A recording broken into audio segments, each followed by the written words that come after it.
Gepleyer Azatlyk Radiosu. Akşamınız hayırlı bolsun hormatly radio dinleyijiler. Şu 2017-nji ýylyň 16-njy noýabry hepdeniň penşenbe güni eferde habarlar gündöligi gepleşigimiziň etaty bölümine başlamadan ozal täzelikler dinlen. Olaryň mazmuny bilen tedi men Görel Hudaýberdi we tanşy edýärim. Owganistanyň Balkh vilayatynyň täsirli gubernatory Muhammed At-Tanuryň tarapdarlarynyň Kabulda geçiren ýörüşine garşy zanyndan geçen hüjümçiniň amala aşyran bomba partlamasynda adandan 11 adam wepat boldy.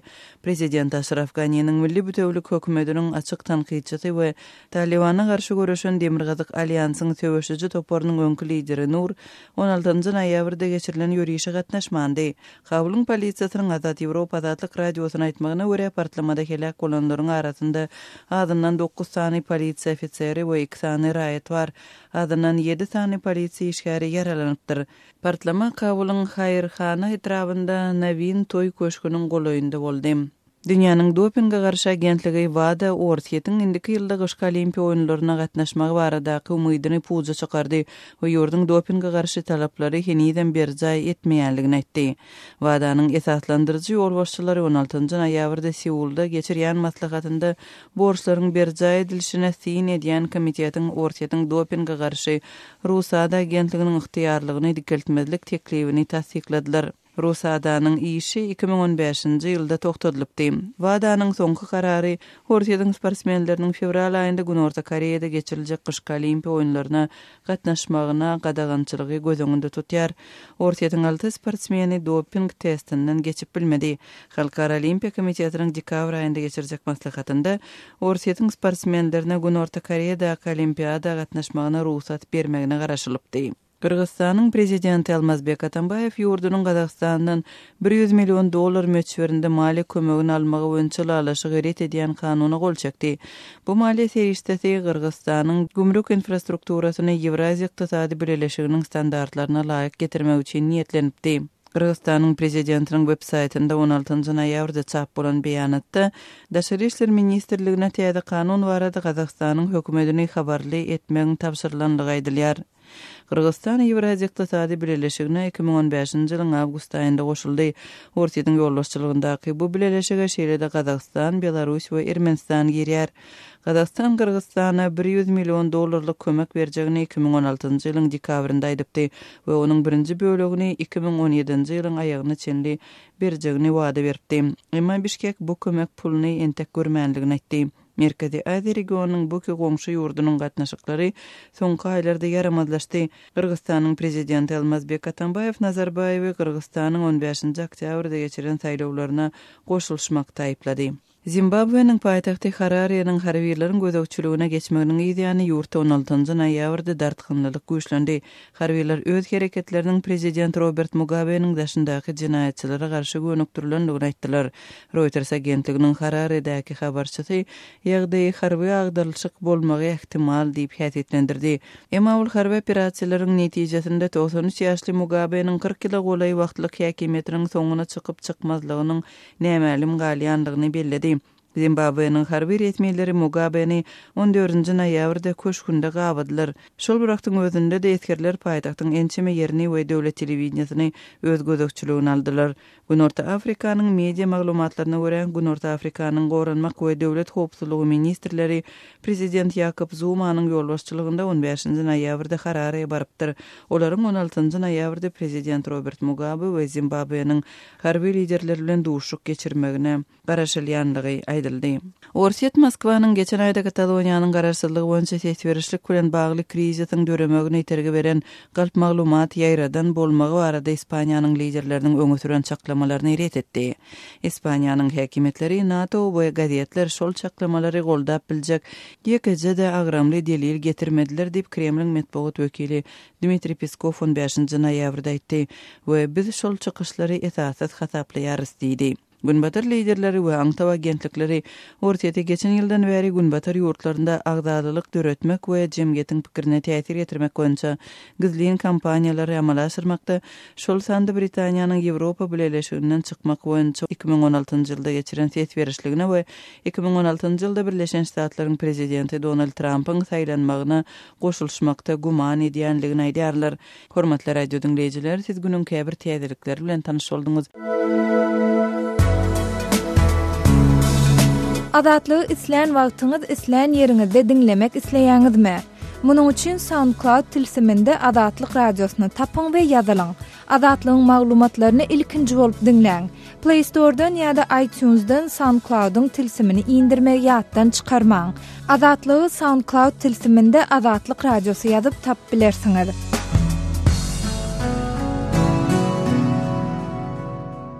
Gepleýär Adatlyk radiosu. Öňüňizde saglyk hormatly dinleýijiler, eferde habarlar günnäli bilen men ýokşanany gurban.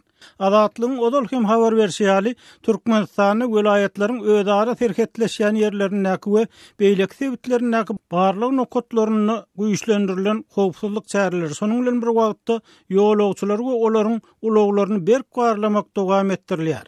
Barlyk nokatlaryndäki jogapkar resmiýetlerin käýeriniň tasdiklamagyna görä, oktyabr aýynyň aýagyndan bäri dowam edýän barlyklar ýurda gaçak getirilýän harytlaryň öňüne almak üçin görülýän çäreler bilen bagly. Emma adatlygyň hökümete ýakyn çeşmesi bu barlyklaryň diňe gaçak harytlar bilen baglanýanlygyny, häkimetleriň howpsuzlyk aladalarynyň güýçlenenligini habar berýär. Maňa aýdylmagyna görä bu barlyklar gaçak harytlar ýüze çykarmak üçin näle eýsem Owganstanyň geçen söwüşçüleri ýüze çykarmak üçin geçirilýär diýip adatlygyň çeşmesi aýtdy. Onun sözlerine göre hökümetde Daeş'in, ýagny Islam döwlet toparynyň Türkmenistany öz güýjüni görkezmekçi bolýanlygy hakynda maglumat bar. Çeli dol bu hil aladalaryň Aziýa oýunlaryndan öňüm bolanyny, emma ol wagtky meýilleri dürli usullar bilen gowşatmagyň başardanlygyny belleýär. Şeýlide çeşme şu aladalar sebäpli Aşgabatyň 15-nji dekabrdan 10-njy 15-nji ýanwara çenli Aziýa oýunlary döwrüne bolşýaly başga şäherlileriň, hatda ahal welaýatynyň transport üçin hem ýapylmagynyň ahmarlygyny habar berýär. Adat Ýewropa Adatlyk radiosynyň Merkez Aziýa ýurtlary boýunça eksperti Bruce Pannier bu habar barada pikirini paýlaşyp, Türkmen hökümetiniň howpsuzlyk ýagdaýynyň hususan içerik howpsuzlykdan aşa alada galýanlygynyň öňräkden belli bolanlygyny aýtdy. Well, the first thing I would have to say is that we know for a long time the Turkmen government is extremely concerned about security, especially internal security. Şeýlede ekspert şuýlyň may iýun aýlaryny Owganstanyň Türkmenistana geçenligi çak edilýän adamlaryň öz maglumatyna görä Islam döwlet toparynyň agdalary bolup durýanlygyny belledi. Olaryň dördü tutsak edildi. Ýöne serhetden geçen söwüşçüleriň ondan kän bolanlygy däli aýdyň dälip Pannier sözüniň üstüne ýetirdi. Mundan başga ekspertiň tasdiklamagyna görä Demirgazyk Owganstanyň Türkmenistan bilen serhetleşýän ýerlerini, Joguzjan, Faryab, Hırat welaýatlaryny özlerini Daeş, ýagny Islam döwlet toparynyň agdalary diýip atlandyrýan toparlar barha aktiw görnýär we bu fakty inkar etmek mümkin däl. Ekspertiň pikirine görä Türkmenistan bilen serhet Islam döwlet toparynyň söwüşçüleriniň hüjüm üçin saýlap aljak iň bir gowşak goragly ýeri bolup durýar. Özbegistan, Täjikistan bilen serhetler Türkmen serhetlerine garanyna has bir goralýar. Adatlygyň çeşmesiniň döwlet diýwanyna çeşme sarlanyp berýän ýene bir maglumatyna görä, Türkmenistanyň barlyklaryň güýçlendirilmegi, ýurtdaky ykdysady kynçylyklar, halkyň hökümetden nägileliginiň ösmegi we içerki gozgolanylaryň turmak ähtimallygynyň öňüne almak bilen bagly. Öz sebitiňizde bolýan wakalar barada adatlyga maglumat bermek isleseňiz, bize hat ýollaň. Metbuat email belgisi gmail.com. Siz suratlaryňyzy we videolaryňyzy hem ýollap bilersiňiz. Adatlyk siziň şahsiýetiňizi gizlenlikde saklar. Siz bolan wakalar barada maglumat beriň. Biz hem habar bereriz. Metbuat email belgisi gmail.com. Gepleýär Adatlyk radiosy. Habarlar günnäli gepleşigimizi men Sehra dowam etdirýärin.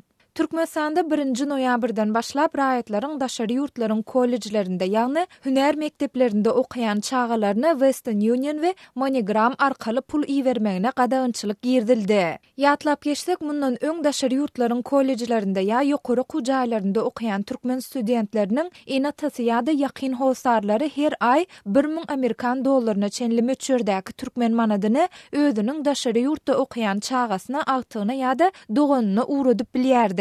Munyň üçin Türkmenistanyň bank işgärleri studentin ýakyn howsarlaryndan beýleki resmi namalar bilen bir hatarda studentin şahsiýetini tasdiklayan dokumenti hemde onuň daşary ýurdun haýsy ýokary kujaýynda ýa-da kollejinde okuýandygy hakynda Türkmenistanyň migrasiýa gullugy we bilim ministrligi tarapyndan berilen resmi namany talap edýärdiler. Adatlyk radiosynyň ýurt içindäki çeşmeleriniň tasdiklamagyna görä şu aýyň başyndan bäri gürrüň edilen resmi namalarda deýişli uniwersitetiň studenti diýilip ýazylman, kollejiň okuwçysy diýilen ýazgy bolsa, onda Türkmenistanyň banklary raýatlaryň Western Union we MoneyGram arkaly daşary ýurtlary uratmak isleýän pul serişdesini kabul etmeýärler. Aşgabatda ýaşaýan ýazyjy we synçy Amanmurat Bugaýewiň sözlerine görä, bank işgärleri munyň sebäplerini çağasy daşary ýurtlaryň kollejlerinde, ýagny hüner mekdeplerinde däldi, diňe ýokary kujaýlarynda okuyan enatalaryň pul serişdesini kabul etmek barada özlerine ýörite görkezmäniň berilendigi bilen düşündirýärler. Bu kollej ýokary okuwjaý däl, bizim özümizde bar bolan hüner mekdebi, ýagny professional tehnik üçüncüleri deňleşdirilen okuwjaý bize berilen görkezmede de ýurdun daşyny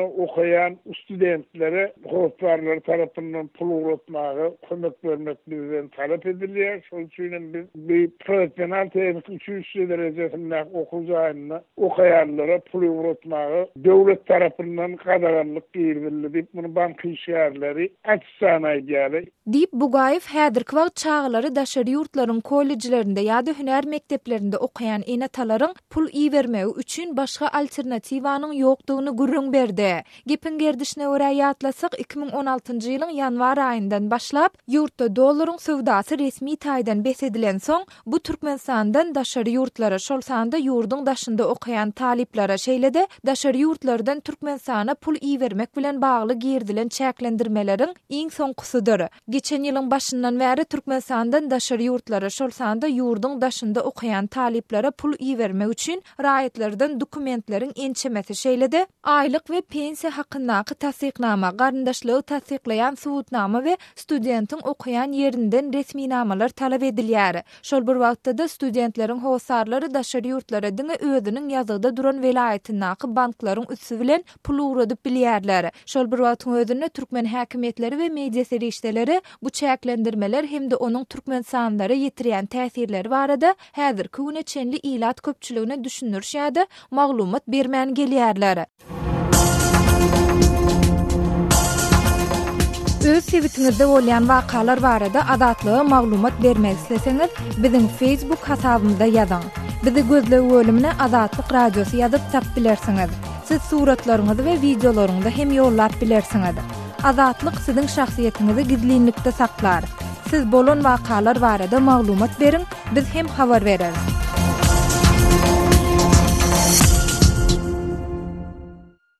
Gepleýär Adatlyk Radiosy. Habarlar günneligi gepleşigimizde dowam etdirýäris. Eferde siz bilen men Sahra.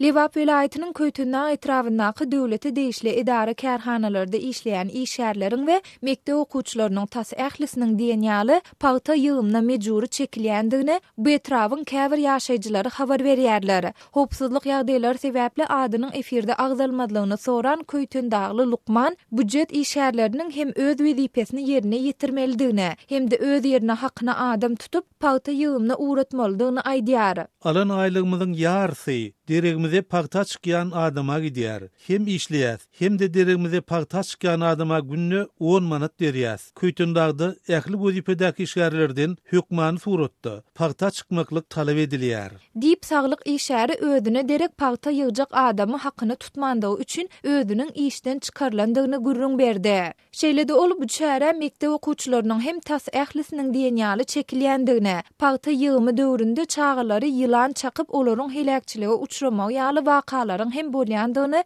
sözüniň üstüne goşdy. mektep okuwçylarynyň käbirini pagty ýanmahaly ýylan çakýar. Ýylan çakmagynyň çağalaryň ölmegi ýaly wakalarym boldy. Ýaşlar biziň geljegimiz. Olar bilim, ılım almaly. Ekin meydanlaryna pagty ýygmaly däl. Döwlet işgärlerim öz işlerini ýerine ýetirmeli. Gar bolsun, ýagyş bolsun tapawdy ýok. Okuwçylarym, işgärlerim pagty ýygmagy mejbur edilýär.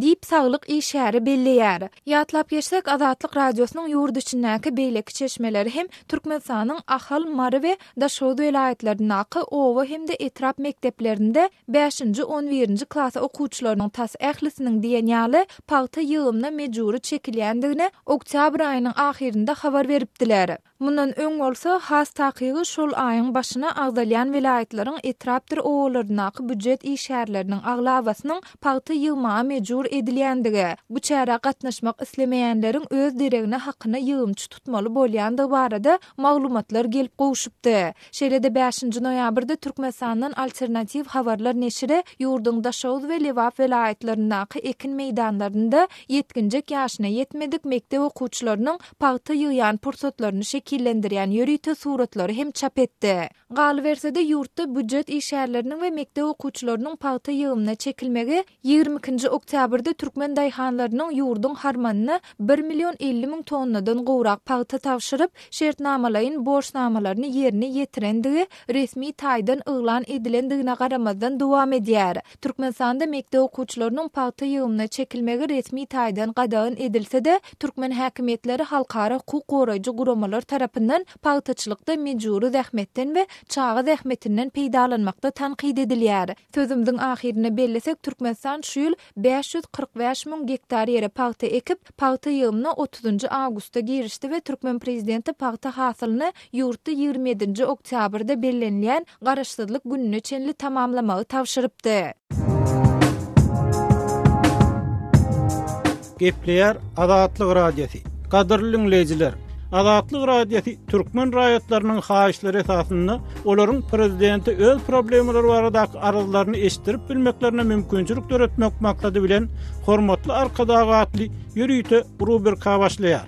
Bu rubrikasyny siz öz kynçylyklaryňyzy beýan edip, olary efir arkaly eşdirip, şeýle-de Azatlygyň web-saýtyna, sosial ulamlardaky sahypalaryna çap etdirip bilersiňiz. Siz öz hatlaryňyzy Azatlyga hat üstü bilen telefon arkaly biziň ýerli habarçylarymyzyň üstü bilen ýetirip bilersiňiz.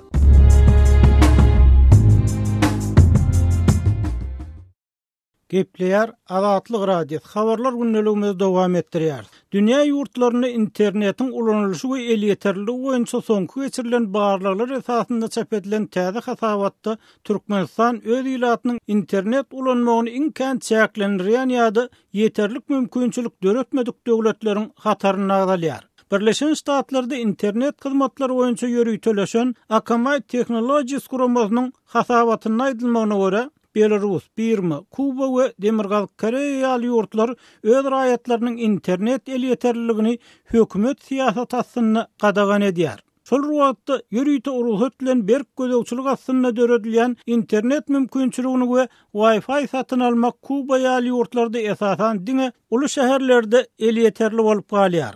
Munyň üstüne serwerleriň döwletiň garamagyna bolmagy bilen baglykda Hatay, Birleşen Arab Emirlikleri, Saudi Arabistan, Kuba, Misir, Iran, Tunis, Türkmenistan, Özbegistan we Vietnam ýaly ýurtlarda internetiň ulanylşy ýokary derejede çäklendirilen bolmagyna galýar. Türkmenistan Akamai Technologies guramasynyň hasabatyna öz ýylatynyň internet el ýeterligini 20%den hem aşakda saklayan ýurtlaryň arasyna galýar.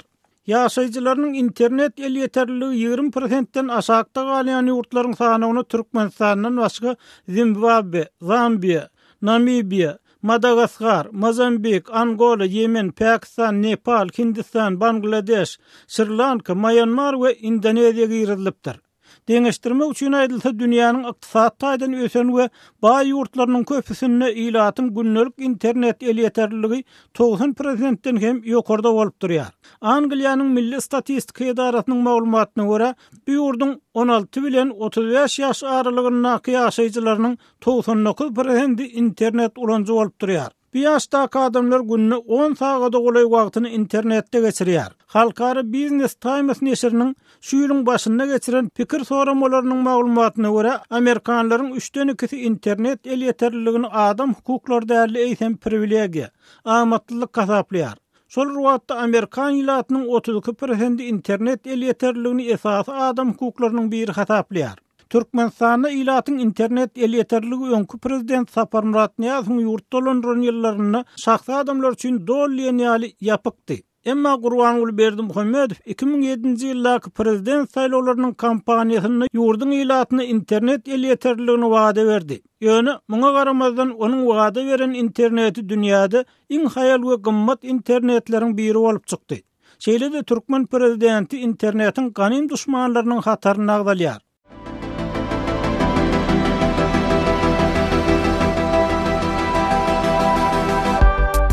Hormatly radio dinleyijiler, Azatlyk radiosynyň gepleşiklerini gysga tolkunlarda her akşam Aşgabat wagty bilen saat 7-den 9-a çenli 6060 kHz ýyglyklarynda 49,5 metrlerde ýa-da 11890 kHz ýyglyklarynda 25,12 metrlerde dinläp bilersiňiz. Tolkunlarymyzy ýene gaýtalýarys. 6060 kHz ýyglyklarynda 49,5 metrlerde ýa-da 11890 kHz ýyglyklarynda 25,12 metrlerde dinläp bilersiňiz. Azatlyk radiosynyň gepleşiklerini dinleň. Gepleýär Azatlyk radiosy. Hormatly dinleyijiler, habarlar gündeligimizi dowam etdirýäris. Eferde siz bilen men Hudaýberdi Hally. Aşgabat şäheriniň ýaşaýjylarynyň çanak antennalarynyň mahrum edilenine 4-5 ýyldan gowrak wagt geçdi. Emma ýaşaýjylaryň boýnuny mejbur kılan kabel telewizioniýalarynyň hyzmatyndan gönülmeýänliklerini aýdýarlar. Bir näçe daşary ýurt kanallaryny özüne jemleýän bolsa-da, kabel liniýasy çanak antennalarynyň berýän kanallarynyň köpsini görkezip bilmeýär. Kabel telewizioniýasynyň ilaty hödürleýän programmalarynyň juda çäklidigini aýdyp, Aşgabatly pensioner Hoşellaga şeýle diýdi. Türkmen telewizioniýasynyň programmalaryna tomoş edeniňden telewizoryny öçürüp goýanyň has gowy. Eger telewizioniýada başga programmalar bolmaýan ýagdaýynda biz dünýäde bolup geçýän zatlardan asla habarsyz bolardyk. Emma Türkmen Telekom'un döwlet elektrik aragatnaşyk kampaniýasynyň kabel telewizioniýasynyň hili juda yaramaz. Wagtal signal etmek ýaly kemçilikler adaty ýagdaýa ýörilýär. Käte telewizioniýada ähli programmalar hem ýetip onuň özü bir kemçilik tapan ýaly bolýar. Usta şagyrdyp bejerden halatyňda telewizordan däl, kabel liniýasyndan kemçilik çykýar diýip hoşgellik aýdýar. Aşgabat şäheriniň Parahat 7 kiçi etrapçysynyň ýaşaýjysy Meridagy bolsa, signal etmek bilen oňuşy jok. Gara telewizoryň ýagtylyk berip dursa, oňşy etse boljak gölen wagtal telewizor 1-2 günläp öçürilýär diýip bu ýagdaýyň hem häli şindi ýüze çykýanlygyny aýdýar. Telewizorymyz öçünni Türkmen Telekom'a jaň edip sebäbini sorasak, kabel hyzmatynyň tölegini tölemäňsiňiz diýip jogap berýärler. 1 ýyllyk tölegi öňünden tölänligimizi aýdanmazda da telewizorymyz ýene 1 gece gün izläp işlemedi. Bu bir tötenlik bolsa, ılalaşsyň boljak gölen şu ýylyň dowamyny 3 gezek gaýtalandy. Telewizor aprel, iyun aýlaryny öçürildi, soňky sapar 23-nji 24-nji oktýabrlarda öçürildi. Sebäbini sorasak, aýlyk tölegiňizi tölemäňsiňiz diýip jogap berdiler.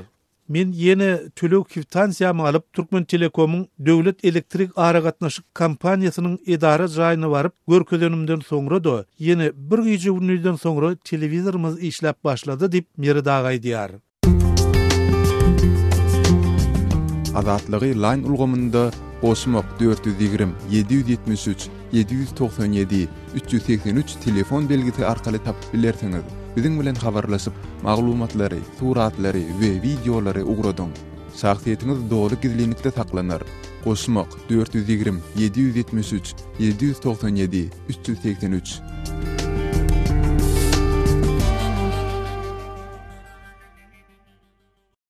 Gepleýär Azatlyk radiosy. Habarlar günneligi gepleşigimizi Azatlyk radiosynyň Türkiýedäki habarçysy Mendewlet Baýhan dowam etdirýän. Gülençi dügü güman edilýän türkmeniň suwdy dowam edýär. Türkiýanyň 40'lar eli diýen ýerine gülönçüleriň adalet edaralaryna guramaçylygyny ýola goýmakda aýplanýan 10 sanly tutsaw jemi 20 sany güman edilýäniň nowatdaky suw diýişine dowam edilýär. Olaryň arasynda gülönçü diýip güman edilýän türkmenistanyna raýat Ygtyýar Anaýewiň bardygyny Türk medeniýeti habar berýär. Nowatdaky suw jemlençigine garan respublikan sülçüsü 10 güman edilýäniň tutsawlyk ýagdaýynyň dowam etmegine karar berdi. Türkiýanyň köp tirajly Milliýet gazetiniň ýazmagyna görä 40'lar eliniň ikinji agyr jeda gazetinde 15-nji noýabrda geçirilen 3-nji suw jemlençigine diýinçi Fethullah Gülen'in toporunyň Baýlok atly gizlin aragatnaşyk ulgamyny ulanan öňe sürülip aýplanýanlar bilen bir hatarda gazet we tutsawhana işgärleri tutsawlukdaky şeýlede erkinlikdäki aýplanýanlaryň aklawçylary gatnaşdy. Tutsawlukdaky 5 güman edilýän suwduň zanyna tutsawhananyň işgärleriniň garamagyna getirildi. Tutsawlukdaky galan 5 güman edilýän bilen erkinlikdäki 4 aýplanýan bolsa, video şekilli ulgam arkaly suw jemlençigine gatnaşdyryldy. Gazete hödürlenen resmi namalar bilen bililikde şaýatlaryň düşünürçleriniň okulmagy bilen başlan suw jemlençigine Respublikan sülçü Osman Bekmetçi derňeň netijesini okudy. Sülçü Bekmetçi gazetdäki çykyşynda gülönçü diýip güman edilýän Türkmenistanyň Ygtyýar Anaýew we 9 sany türk raýatynyň tutsawlyk ýagdaýynyň dowam etmegini istedi. Aýplanýanlar hem 15-nji noýabrda geçirilen nowatdaky suw jemlençigine özlerine garşy gazete hödürlenen resmi namalara we öňe sürülen aýplamalara garşy çykyş etdiler. Gülönçü bolmakda aýplanýan Türkmenistanyň Ygtyýar Anaýew bilen beýleki türk raýatlarynyň suw jemlençigine şuňam dowam edildi. Sülçü Osman Bekmetçi şu ýylyň 28 aprelinde 40'lar eliniň ikinji agyr jeda gazetiniň geçiren ogulky suw jemlençigine bolsa, gülönçü diýip güman edilýän ýanky Türkmenistanyň Ygtyýar Anaýew hakynda goşmaça aýplama hödürlemek bilen onuň Fethullah Gülen toporuna degişli bir umumy ýaşaýyş jaýyna terbiýeçi bolup işländigini, şonuň ýalyda gülönçüleriň Baýlok atly gizlin aragatnaşyk ulgamyny ulananlygyny öňe sürüp, türk raýaty bolman sebäpli daşary ýurda gaçmagy akmal, şoň üçin hem tutsawlukda suw edilmeli görünüşine karar kabul edipdi. Ygtyýar Anaýew bolsa özüne garşy öňe sürülen aýplamalary reddedip, göz atsan alynandan soň ýaşan öýünde tapylan gülönçülere degişli kitaplaryň özüne degişli däldigini, şeýle de agdalýan umumy ýaşaýyş jaýyna diňe düşlemek maksady bilen bolanyny aýdypdy. Anaýew şonda özüniň Türkiýede 6 aýdan bäri erkin bilim almak hakyndan mahrum edilendigini öňe sürüpdi. Gülönçü diýip güman edilýän Ygtyýar Anaýew şondan bäri tutsawlukda suw edilýär. Gepin gerdişine görä ýatlasak, Türk medeniýetinde çykýan habarlarda gülönçüdir öýdülüp tutsaw edilýänleriň arasynda Türkmenistanyň raýatlary hem ýygyderli duş gelinýändigine üns çekilýär. Belläp geçmeli bolsa, Fethullah Gülen toporu 2016-njy ýylyň 15-nji iýulynda Türkiýede başa barmadyk döwlet agdarlyşygyny gurnamakda aýplanýar. Güleniň ýol başçylygyndaky hyzmat hereketiniň Türkiýeden daşaryn dürli ýurtlarda we şol sanyna Türkmenistanyna hem dürli okuw jaýlarynyň bolanyny aýdylýar. Olardan Aşgabatda ýerleşen Türk Üniversitesi hem ýapylyp, soň Türkmenistanyna Gülen bilen ilteşiklidir öýdülýän telekeçiler hem basylypdy. Sözü jemläp aýtsak, ýokardaky ýagdaýlar boýunça türkmen häkimiýetlerinden nähilidir bir kommentariýa ýa-da maglumat almak Azatlyk radiosyna başartmaýar. Türkmenistanyň resmi medeniýeti hem bular barada hiç zat aýtmaýar. Gepleýär Azatlyk radiosy. Habarlar gündeligi maksat Ataýew bilen dowam edýär. Wada Orsiýetiň dopinga garşy talaplary berja etmeýändigini aýtdy.